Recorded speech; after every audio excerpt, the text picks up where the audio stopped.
All right, trade recap. It's been a minute. Yeah, so also my mic broke, unfortunately. And I don't have any other ones. So you got to deal with AirPod quality. Uh, and I put a hoodie on and it helped block out the sound a little bit. So yeah, y'all are welcome. But trade recap, this was on Thursday, 20th. This is my entry point right here. But before, let's look at pre-market. Let's look at my bias. So on the hourly chart, this is kind of what I was looking for right here. I mean, we see the super obvious swing low, hourly low, big rejection. It's kind of what I'm targeting. I mean, you can see like something that I've been focusing on more recently is levels, like just price levels. You can see literally this line I marked out, even the ones that happen on later. Boom, boom, boom. Big rejections, big reject, reject, reject, chop, chop, and reject. And it just keeps bouncing off this level, even right here. Boom. Like right here. Boom, boom. Big rejections. So, pretty obvious level. Like this is just the one that I marked out just by looking at this, but you go a few days before, like it's very obvious that this is a very strong, like very strong level. Um, but yeah, so did this low get swept? Technically, yes, but since it is such a strong level and it only got swept by like two or three ticks and didn't like manipulate or chop around anything after that, it was just immediate rejection. I was still looking for it to get reswept before it goes back up. So that's my main bias, main draw on liquidity. Obviously, shorts, hourly, little just breaks over and over and over again. Hourly fair value gap, break, inverse that, reject out of that, reject out of that pretty obvious for shorts. I mean, it's very, very bearish. Has been moving only down for the last few days. So should be bearish. If you want to take a long, you probably could, and I'll probably find one in this video. But I wouldn't have taken any just to be safe. Could you have? Yes, if you like to gamble. Um, yeah, market open was, let's see, right here. Big move up. And could I have caught this short right here? Absolutely. I just woke up late. So if you really wanted to, um, bruh, if you really wanted to, you could have taken a short right here. Stop loss right here, right off this 1 minute inverse fair value gap. Pretty obvious. And, usually I make sure it aligns with, the fib, reacts off of that. So if we mark it out from here to here, look at that, 0.62, chop around a little bit, inverse fair value gap. Yeah, pretty obvious short. This one, really, really good trade, and I kind of wish I took it, but it kind of worked out for the best because I would have gotten off for the day after taking this one, and I caught a 1 to 9 after. So, um, not not complaining too much. But yeah, that one was a really solid trade. But I'll show you the trade that I took. This is kind of like two trade recaps in one.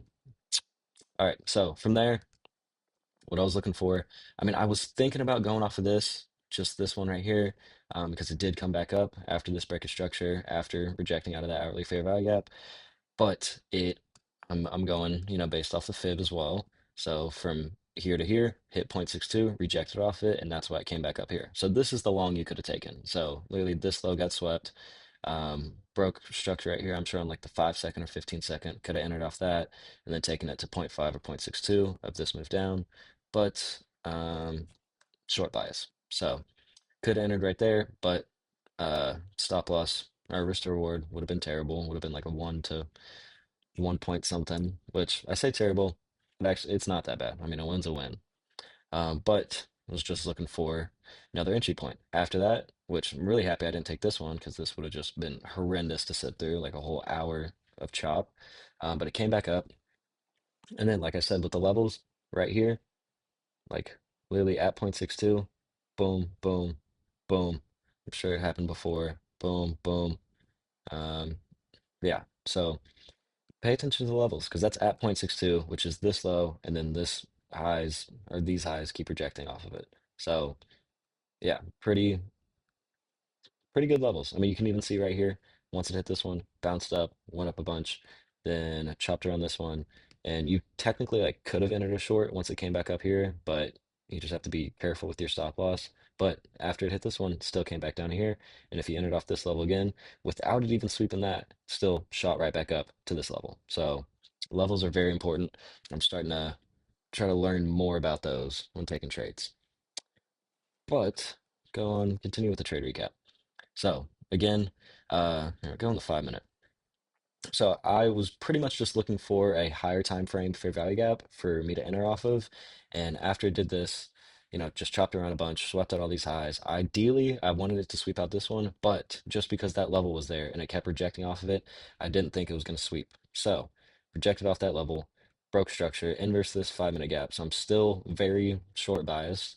Then in this 5 minute gap, I was looking for entry. And then right there, marked up the fib again, of course. Boom, 0.62, exactly in the middle of this fair value gap.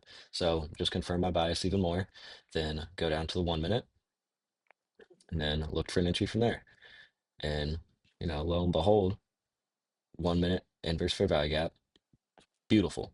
So 5 minute fair value gap, bearish, 0.62, rejecting off this level, short bias, going, going for shorts. My entry point was just literally at the bottom of this fair value gap. Make sure I got filled. Stop loss right here, and then take profit this low right here, which played out beautifully. Literally just pretty much almost only straight moves down. Did have this little retrace, but was able to move my stop loss to break even right when it hit point 0.5 this range, like right here, and then just let it ride for the rest of the day. I did sell a third of my position once it took out this low, just because, or I think this was 0.62, like right here. So took it out at 0.62 there, moved my stop loss to break even once that got hit. And then I actually sold another third right here just because of you can see how it's been bouncing off that level. Just didn't want it to bounce right off and then me get immediately stopped out. Um, so yeah, sold 1/3 here, 2/3 here, and then the rest of my position there. So really good risk management, really good risk to reward, really good trade. Yeah.